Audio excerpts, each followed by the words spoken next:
Hey everybody, welcome back to another eye-opening episode. We're thrilled to have you with us tonight.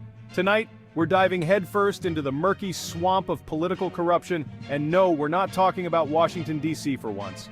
This time, we're shifting our focus to a place you might not expect. We're headed over to the lovely Garden State, New Jersey, a place where the scent of corruption wasn't just a whiff in the air, it was basically the state flower. Yes, you heard that right, folks.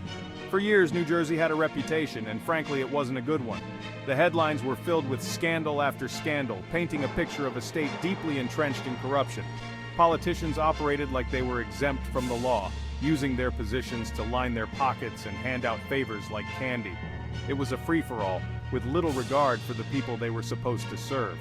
From shady backroom deals to blatant bribery, it was like a scene straight out of The Sopranos, but with worse accents. The level of audacity was almost cinematic. This wasn't just a few bad apples spoiling the bunch, it was systemic. The corruption ran deep, affecting every level of government. It was so ingrained in the political culture that it almost felt like just another day at the office. Business as usual, if you will. But what many didn't realize was that the feds were watching, and they were about to deliver a wake-up call louder than a Springsteen concert at MetLife Stadium. The long arm of the law was ready to strike. Buckle up, folks, because things are about to get interesting. The ride is just beginning, and you won't want to miss a second of it. Stay tuned as we unravel the tangled web of New Jersey's political corruption. By the mid-2000s, the FBI had seen enough. The agency had been monitoring the situation for years, and the level of corruption they uncovered was staggering.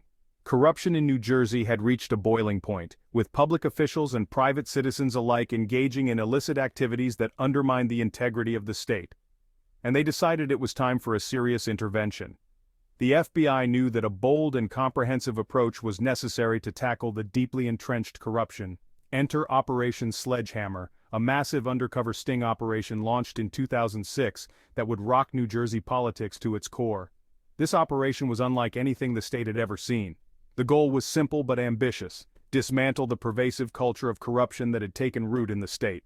The FBI aimed to send a clear message that no one was above the law. For 3 years, undercover FBI agents infiltrated the underbelly of New Jersey politics, posing as shady developers and businessmen with deep pockets and a penchant for bribery. They wore wires, they made deals, and they built trust with those they were investigating. And they gathered mountains of evidence on everyone from small-town mayors to state assemblymen. The operation was extensive, covering a wide range of illegal activities and involving numerous suspects. They even managed to nab a few rabbis involved in a money laundering scheme because, hey, why discriminate when it comes to corruption, right? The breadth of the operation was truly remarkable. This wasn't some haphazard sting operation, it was meticulously planned and executed with surgical precision. Every detail was considered and every move was calculated to ensure maximum impact. The feds knew who they were going after, and they weren't messing around. They had identified key targets and were prepared to take them down with swift and decisive action. They had one goal in mind: to hit hard and hit fast like a sledgehammer, hence the name. The operation was designed to be a powerful and unrelenting force against corruption. And boy did they ever. The results of Operation Sledgehammer were felt across the state, sending shockwaves through the political landscape and reaffirming the FBI's commitment to justice. The FBI went all in with Operation Sledgehammer, employing a range of undercover tactics that would make even the most seasoned con artist blush. This operation was not just another day at the office, it was a meticulously planned and executed mission that required every ounce of creativity and cunning the agents could muster. They set up fake businesses, complete with convincing storefronts and office spaces that looked like they had been there for years.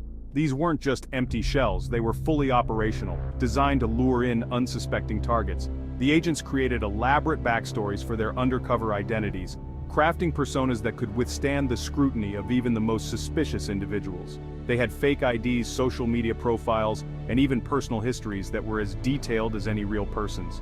They infiltrated political fundraisers like they were crashing a high school reunion, blending in seamlessly with the crowd. They used marked bills, recorded conversations with hidden devices, and gathered intelligence without raising any red flags. In one of their most audacious moves, they even staged a fake kidney transplant to gain the trust of one particularly elusive target.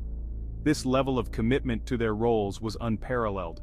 They weren't just gathering evidence, They were building airtight cases that would be impossible to wriggle out of. Every piece of evidence was meticulously cataloged and cross-referenced to ensure its integrity.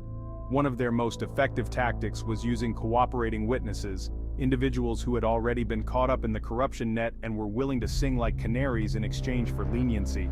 These witnesses provided invaluable insights into the inner workings of the criminal operations. These informants provided crucial inside information and helped the FBI build even stronger cases against their targets. Their testimonies were often the linchpin that held the entire case together. By the time the feds were ready to make their move, they had amassed a treasure trove of evidence: wiretap recordings, video footage, financial records, and more. Each piece of evidence was a nail in the coffin for the targets. They also had a long list of witnesses ready to testify, each one prepared to recount their experiences and provide damning evidence against the accused. The hammer was cocked, and soon it would fall. The culmination of months, if not years, of hard work and dedication was about to pay off in a big way.